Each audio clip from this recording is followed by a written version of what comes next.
about how can you fix this problem or know how you can do that on your uh, old PDF reader app. So all you have to do is so you just click here on settings, click on it here.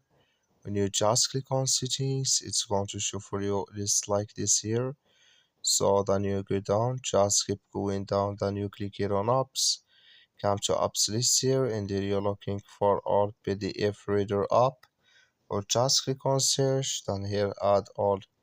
So add all PDF reader app, it's going to show for you like this, click on it. So then it's going to take you to this list, click here on for stop, then you click on OK. Then you go down, just click on storage, come to storage list here, just click here on clear cache. So then you just turn off your Wi-Fi and turn on it again, then it's going to work with you. That's all you have to do. Thank you for watching. Don't forget to support us by liking